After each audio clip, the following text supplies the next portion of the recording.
Okay, so what we have here is what I'm calling the 100-year motor. And I really have no idea if this motor will run 100 years, but I'm trying to design something that without any external maintenance, etc., can just sit on a shelf and run year after year.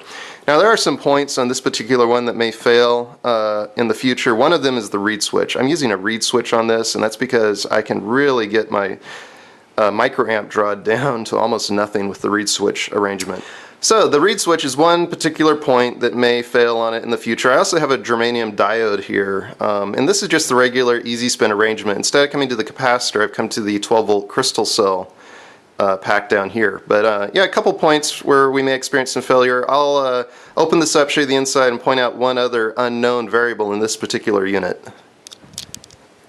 Okay, so this particular unit can be taken completely apart, and I've got these little bent wire hooks on it that let me access completely down under the unit and all the way to the crystal cell pack.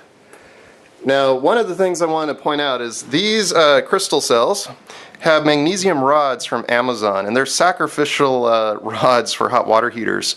And the purity of magnesium on these rods is not nearly as high, from what I've been reading online from other experimenters, as the magnesium rods I've gotten off eBay that are very high purity. So that's one potential point for failure in the future for this. Okay, so let's look at the current draw on this motor. You can see that this particular motor is drawing between 2 to 3 microamps. And that's a pretty good run speed for that current draw. That's going to be really important if you're trying to build a motor to run for years. The little motor that I've got running on my live video feed, that particular motor is using a dancing solar flower circuit board as its driver. And that particular circuit pulls a whole lot more microamps than this setup here.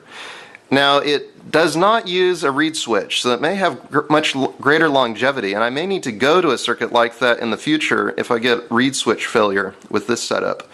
But I really, really like the 2 to 3 microamp current draw for a setup like this, and that's going to be key to allowing something like this to run year after year. And if your goal is to try to create a motor that runs for 100 years without any interference, that's definitely something that will need to be looked at.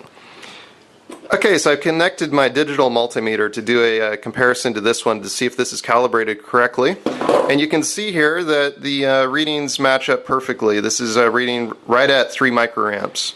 Okay, so with this super low current draw, I have very high hopes for this motor. And you know what? If it doesn't make it anywhere near 100 years, I'm still going to enjoy learning from the process. You know, sometimes it's good to set an outlandish goal, shoot for it, and it will really help you learn a lot because you can discover where the failure points were at and what to do in the future to improve it. So anyway, I'm going to close this up, we'll put it on the shelf, and I'll keep you all updated on its future progress.